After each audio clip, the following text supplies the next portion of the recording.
네, 항상 세계 경제에 대해서 밝은 소식과 정확한 소식을 정해주는 강정수 블루닷 AI 연구센터장님 만나 뵙겠습니다. 안녕하세요. 안녕하세요. 네, 역시 머스크가 계속 뉴스를 뿌리는데요. 네.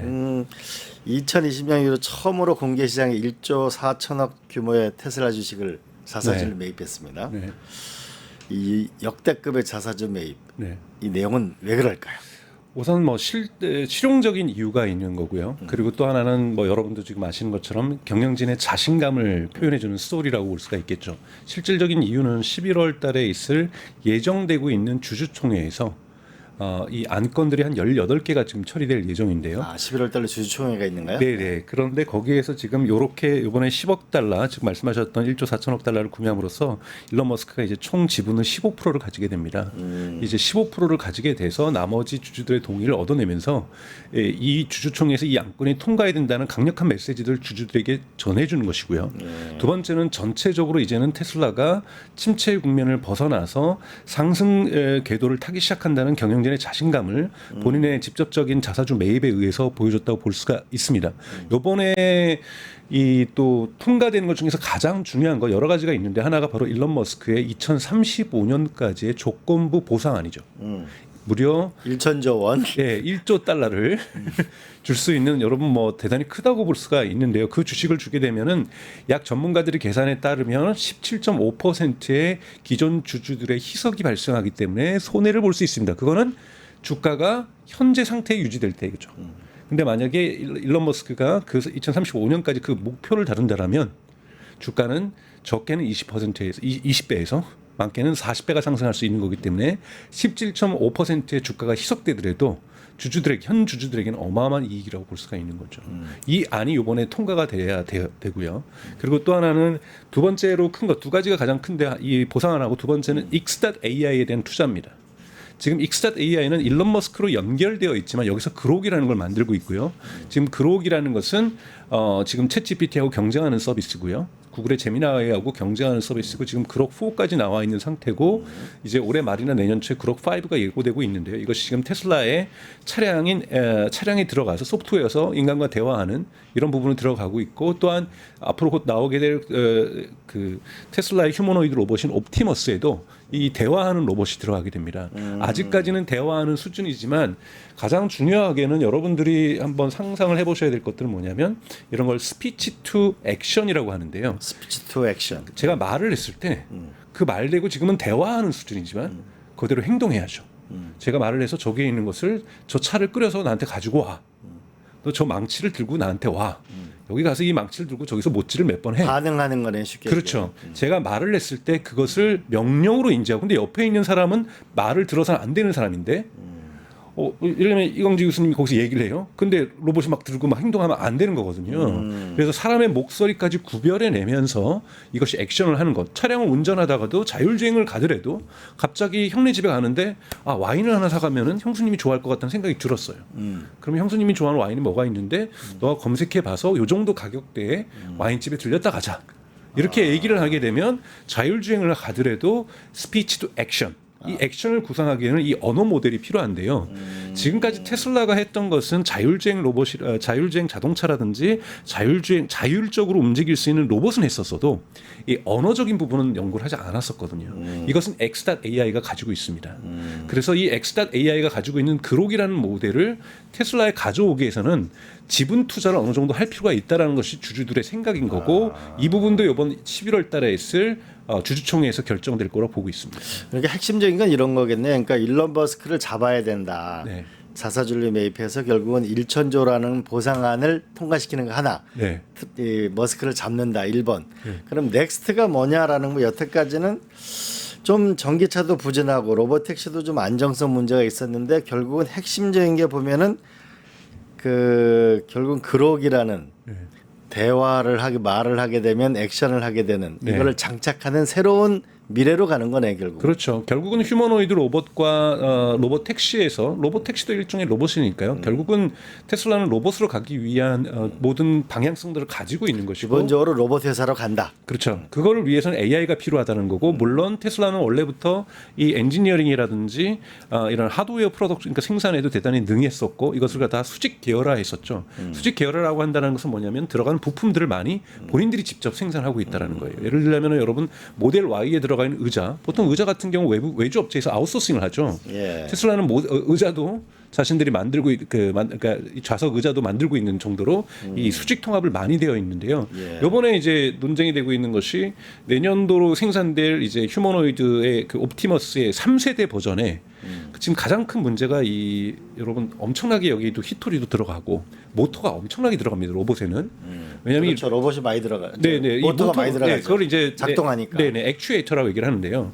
이 액추에이터가 인간의 손 같은 경우는 27도로 구성되어 있습니다. 27개의 자유도를 구사할 수 있고 인간의 손이 정말 대단한 손이거든요. 그런데 지금 테슬라는 이걸 23도까지는 가져가고 있어요. 27도인데 23도까지. 우리가 얘기를 하는 거 보면은 머스크가 얘기하는 거 보면 이 손이 제일 중요하다고 얘기하죠. 그렇죠. 네. 근데 23도까지는 갔는데 문제는 유연하긴 됐는데 힘이 없는 거예요.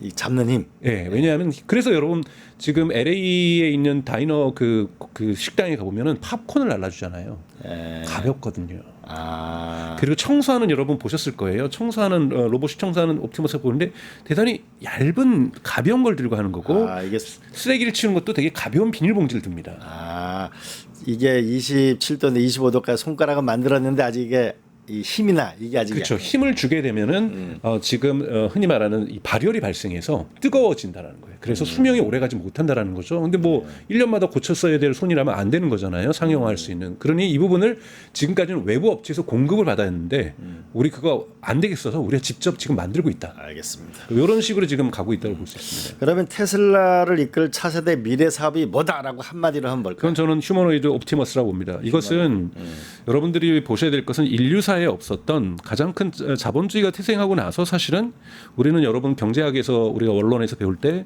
생산 함수는 Y는 이퀄 L과 K의 함수라고 얘기를 합니다. L이 노동력이고 K가 자본 함수죠. 그리고 기술도 K에 들어가 있습니다.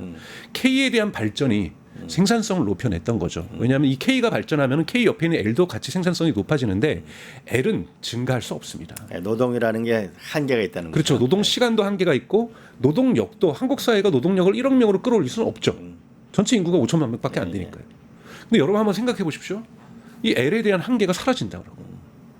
그러면 자본주의가 작동했던 생산 함수가 바뀌는 겁니다. 그렇죠. 자본과 노동과 기술 여기였는데 과거엔 노동이 컸는데 네. 자본과 기술이 압도적 위로 가는 것이죠. 그렇죠. 그러니까 이런 부분에서 기본적으로 국민 경제가 작동할 수 있는 논리 구조가 바뀔 수 있다는 부분에서 사실은 인류는 만약에 우리가 다 전제 조건 띄는 겁니다. 지금 미국이 추구하고 있고 한국도 같이 가고 있고 중국도 열심히 하고 있는 이 휴머노이드가 정말 중국 같은 경우 2030년에 목표를 세우고 있거든요. 국가 정부의 계획서에 따르면. 근데 2030년은 좀 불가능하다 보지만 연간 3,500만 대 생산하겠다는 게 중국이에요. 그럼 3,500만 대에 L이 계속해서 늘어나는 겁니다. 매년.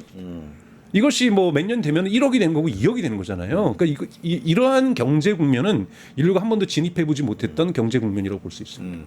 자연스럽게 다음 주제로 결국 시작이 됐는데요. 결국은 테슬라가 가고자, 그러니까 머스크가 가고자 하는 것도 결국 휴먼 로봇의 시대고, 네. 중국도 결국은 AI 굴기의 핵심이 결국은 로봇과 결합된 것인데, 맞습니다. 네. 그 로봇이 3,500만 대라고 하면 이제 공장에도 작동이 되어지고 농사도 짓고 이렇게 하겠다는 거 아니에요, 그렇죠? 그렇죠. 네. 그러면 기본적으로 과거에 자본주의 생산 요소 중에 자본 노동 기술이었는데 노동이라는 형태가 근본적으로 바뀌어지는. 그렇죠. 네. 그러면 이제 인간은 뭐 먹고 사나요? 여기에 대한 논의들이 이제 많이 진행이 돼야 될 필요가 있다라고 저는 생각이 들어요. 예를 들자면 우리가 과거에 손으로 배트를 짜가지고 이 하여튼 옷감을 만들었다라면 이것이 직조기가 만들어지면서 영국에서 이것이 자동화가 됐지만 여기 관리 감독은 인간이 계속 있었거든요. 그러니까 저는 완전히 인간의 노동이 지구상에서 사라질 거라고 생각하지는 않습니다. 로봇을 관리 감독하는 일들은 분명하게 존재할 거고 로봇이 확장되면서 산업이 커지면서 이것을 관리 감독하는 일자는 늘어나겠지만 문제는 이 절대적인 수가 지구상에 있는 인간이 다 일자리를 모두가 찾을 수 있는 일자리가 안 될 수 있다라고는 생각이 들어요. 근데 이건 대단히 먼 미래고요. 그래서 그 과도기적으로 우리가 어떻게 될 것인가. 예를 들자면 9월 둘째 주에 이제 스탠포드 대학에서 나왔던 이 연구 결과에 따르면 AI에서 일자리가 주는 효과가 처음으로 이제 제대로 측정이 됐는데 전체 산업에 지금 일자리 감소 효과가 있는 것이 아니라 딱 세 가지 직종만이었어요. 하나가 개발자 직종, 두 번째가 이 고객 응대 직종, 개발자 응대 직종. 그러니까 응대 직종은 이제 고객들이 전화 받는 직종이에요. 전화 받는, 세 번째가 마케팅 직종이에요. 마케팅. 근데 1위가 개발자인데 개발자 전체에게 부정적 효과가 있는 게 아니라 만 21세에서 25세에게만 부정적 효과가 있습니다. 즉 주니어들의 일자리가 필요 없고 초급. 초급은 AI가 잘하니 시니어들이 요즘 신난 거예요. 알겠습니다. 주니어랑 일 안 해도. 그러니까 이런 부분에서 예를 들면 주니어 할당제를 도입한다든지 처음부터 뭐 로봇세, AI세 이런 것이 아니라 지금 주니어들이 고통받고 있으면 기업에게 장기적으로 기업도 주니어가 있어야 될 거 아니에요. 그러면 주니어 고용 할당제라든지 이런 식으로 좀 대응하는 것이 전 단계적의 문제에 단계적으로 접근하는 게 맞지 않나 이렇게 생각을 하고 있습니다. 알겠습니다. 결국 우리도 아마 한국도 제조업 현장에서 아마 크게 앞으로 나타날 문제겠죠. 네. 또 하나는 중국의 AI 굴기인데요. 드디어 중국이 뭐냐면은 엔비디아 AI 칩 이거를 뭐냐면은 구매를 금지한다. 네. 이때 파란을 일으켰는데 중국이 그러면 이 엔비디아를 대체할 만한 칩을 개발했다는 겁니까? 아니면 어떻게 된다는 겁니까? 사실 중국이 어느 정도 개발을 하고 있는 건 맞고 이것이 뭐 정치적인 쇼다라고 주장하시는 분들도 있는데요. 뭐 쇼라는 건 실체가 없을 때 쇼라고 얘기할 수 있잖아요. 그래서 저는 반은 맞고 반은 틀리다고 저는 생각이 드는데요. 이런 부분들은 저희 한국의 역사에도 있습니다. 2019년 여러분도 아시는 것처럼 일본에서 한국의 반도체에 대한 소재 부품 장비 수출을 금지했을 때 한국이 어떻게 나왔습니까? 그때 우리 한국이 보여줬던 것이 굴기죠. 그렇죠. 그래서 우리가 소재 부품 장비에서 대단히 빠른 속도로 일본을 앞서기 시작하면서 반도체가 지금 꽃피울 수 있는 토대가 그때도 한번 점법을 했던 부분들이 존재하거든요. 이거를 젠순왕이 두려워하는 겁니다. 젠순왕이 젠순왕이 그렇게 얘기했잖아요. 네. 이 젠순왕 중국의 수출 통제 전략이 오히려 중국의 AI 칩 굴기를 일으킬 거 아니냐 이렇게 말했는데 이게 지금 현실이 되고 있는 거? 맞습니다. 그래서 이것이 2019년 한국과 일본의 관계에서도 이미 드러났던 것처럼 중국 같은 경우에도 AI를 발전시키고 싶은 거는 어느 나라에든지 동일한 욕망일 거 아니에요. 그런데 우리에게 칩을 안 준다? 그럼 어떻게 해야 돼요? 이거는 저희가 우리가 중국을 칭찬하고 뭐 비판하자는 걸 떠나서 그냥 일반적인 반응은 그러면 독립해야지라는 생각은 누구든지 같습니다. 그렇죠. 그 동기부여를 해줬다라는 것이 젠순왕의 생각인 거고 어느 정도 타당의 효과가 있는 것이 지금 여러분도 아시는 하웨이라는 데서 어센트라는 칩을 만들고 있고요. 그다음에 뭐 어센트라는 칩. 네, 어센트라는 칩이 있고 요번에 알리바바에서도 칩이 나왔고 요번에 그러니까 다양한 곳에서 계속 칩이 나오는데 캠브리콘이라는 우리 식으로 하면 퓨리오사 같은 레벨리온이라는 이런 스타트업들도 지금 칩을 만들고 있고요. 근데 물론 칩의 수준에 있어서 엔비디아를 어깨를 나눌 정도로 경쟁할 때 왔다 절대 아닙니다. 근데 예를 들자면 아직 어센트 수준이 그렇게 높지는 않다. 그렇죠. 그러니까 예를 들면 AI 칩은 여러분 두 가지로 구별을 하셔야 돼요. 하나는 학습, 즉 그러니까 흔히 말하는 사전 학습을 하는 AI 모델을 만드는 내 AI 칩이 필요하고요. 두 번째는 여러분들이 질문을 챗GPT나 제미나이 했을 때 답변할 때도 AI 칩이 돌아가거든요. 이런 걸 추론 칩이라고 하죠. 그래서 요즘 퓨리오사나 레벨리온 같은 경우에는 이 후자에 전문화된 칩인 거고요. 예. 그리고 엔비디아의 칩은 전자 후자를 동시에 할 수 있는 칩이고요. 그리고 예를 들자면 브로드컴에서 만들고 있는 이런 칩들은 전자도 조금 하고 하는데 후자를 조금 더 잘한다든지 이런 식의 커스터마이즈 칩이라고 해서 ASIC 칩이라고 하는 칩들이 여러 종류가 있습니다. 예. 그러니까 하웨이 칩은 전자 후자를 하는 거고요. 이번에 알리바바가 만든 건 후자만 하는 거고요. 뭐 이런 식으로 계속해서 새로운 칩들이 나오곤 있습니다만 예를 들자면 하웨이 칩은 그거를 368개를 연결할 경우에 368. 네, 368개를 연결할 때는 H백 하나의 성능을 낼 수 있습니다. 그러니 효율성이라는 건 엄청나게 떨어지는 거죠. 근데 일부에서 얘기하는 건 중국이 뭐 전기가 부족한 것도 아니고 368개를 연결하는 거를 대형 운동장에다가 계속 만들어 나가면 언젠간 쫓아오는 것 아니겠느냐. 이런 기회가 만들어졌다는 거고 그래서 중국의 반도체인데 특히 또 장비 부분이 중국이 약합니다. 우리가 소재 부품 장비에서 일본에게 우리가 공격을 받았던 것처럼 중국이 한 건 여러분도 아신 것처럼 삼성전자도 마찬가지고 파운더리도 마찬가지고 중국의 타이완의 TSMC도 마찬가지고 네덜란드에 있는 ASMR에 대단히 종속되어 있죠. 세계적인 회사죠. 네, 노강 장비로서는 유일한 회사죠. 근데 거기에서 수출도 지금 중국의 수출도 금지되어 있거든요. 그러니 이런 노광 장비가 없다 보니까 과거에 겨우 수입했던 오래된 노광 장비로 뭘 제조하다 보니 수율도 떨어지고 품질도 떨어지고 발열도 많이 나고 문제는 있어요. 근데 중국은 좀 떨어지더라도 우리가 나머진 중국 정부가 메꿔줄 테니 가자. 어차피 수입을 못 하는데 이런 식의 굴기가 만들어지고 있다라는 부분에서 젠슨항은 대단히 우려하는 거고 오히려 풀어줌으로써 그쪽에서의 독립의 의지를 꺾어야 된다. 이것이 이 젠슨항과 같은 이러한 주장을 하시는 분들의 논리라고 볼 수가 있습니다. 근데 여기서 제일 지금 당황스러워하는 건 아마 엔비디아였을 것 같아요. 젠슨 황은 엔비디아의 그 칩이 수출을 풀기 중국 수출하기 위해서 노력을 많이 했잖아요. 네. 근데 갑자기 미국 정부한테 수수료까지 내기로 했는데 이제 중국에서 막아버리니까 엔비디아 칩 매출에도 영향이 있지 않을까요? 그렇죠. 우선은 이번에 2분기 실적에서도 중국에서 H20에 대한 실적이 0으로 떨어졌습니다. 근데 전체 2024년 기준으로 볼 때는요. 전체 엔비디아 매출의 18%가 중국에서 나왔습니다. 아, 18%. 이 18%가 사라졌는데 물론 실적에서는 중국 실적이 제로였음에도 불구하고 전체적으로 나쁘지 않았던 것이 엔비디아 매출이 18% 이상은 성장을 했거든요. 그렇기 때문에 중국에서 빠지는 부분들을 다른 시장에서 메꾸고는 있어요. 근데 엔비디아 입장에서는 중국에서 18%가 계속 나오면 좋은 거니까. 그리고 젠슨항이 주장하는 게 전 틀렸다고 보지는 않아요. 자꾸 중국을 압박하고 이렇게 위협할 경우에 중국이 언젠가는 엔비디아를 위협할 수도 있는 거거든요. 요번에 가장 큰 위협은 어센드 칩은 뭐 엔비디아가 보기에는 거긴 독립적인 생태계를 만드는 거니까요. 엔비디아가 좋은 점은 H백이라든지 블랙이라는 칩도 하드웨어도 잘 만들지만 쿠다라고 하는 생태계가 있습니다.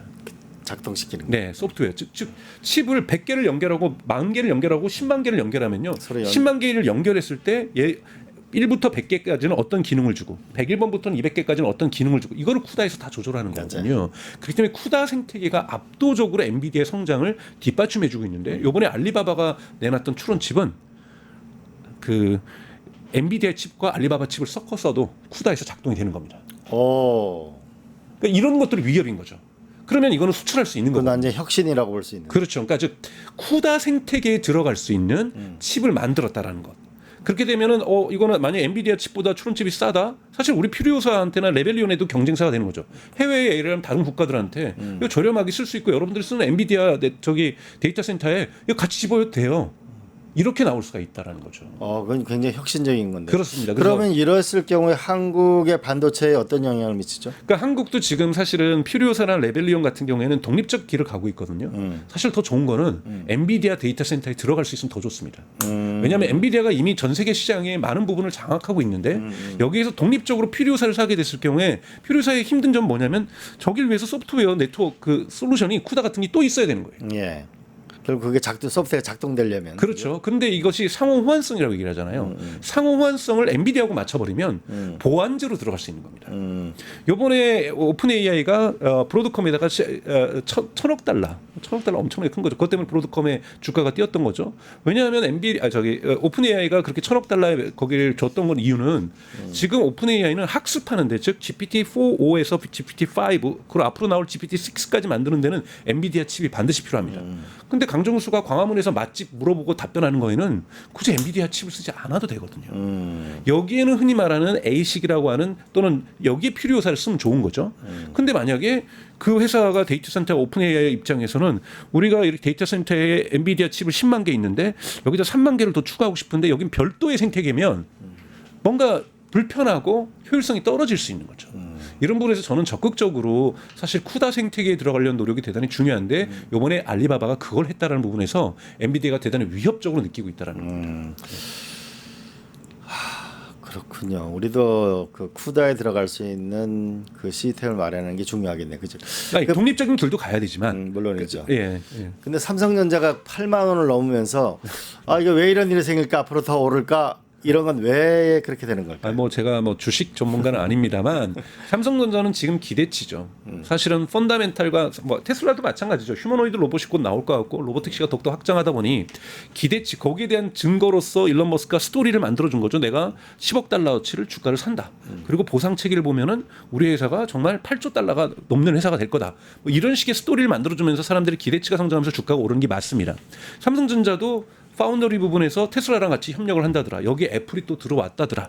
그리고 곧 HBM4도 지금 SK 하이닉스는 이미 양산 체계 준비를 하고 있는데 테스트는 통과 안 됐지만 곧 통과할 것 같다. 이런 스토리가 계속 나오면서 전체적으로 AI 경제가 지금 좋아지면서 어제 같은 경우에도 또 엔비디아가 인텔에다가 50억 달러 투자하면서 반도체 주가가 올랐잖아요. 그러면서 사실은 테마주 같은 형식으로 저는 오르고 있다고 저는 생각이 들어요. 그런데 이제 조금 더 우리가 지켜봐야 될 것은 과연 펀다멘탈이 기초가 매출의 증가가 사실 2분기는 최악이었잖아요. 3분기 때는 얼마나 좋아질지. 만약 여기서 실망하는 실적들이 나온다라면 주가는 충분히 다시 내려갈 이 가능성이 저는 있다고 보고 있습니다. 삼성전자가 HBM4를 반드시 성공시켜야 됩니다. 반드시 성공시켜야 됩니다. 네. 네, 여기까지 하겠습니다. 지금은 강정수 블루닷 AI 연구센터장님하고 대화를 나눠봤습니다. 고맙습니다. 고맙습니다.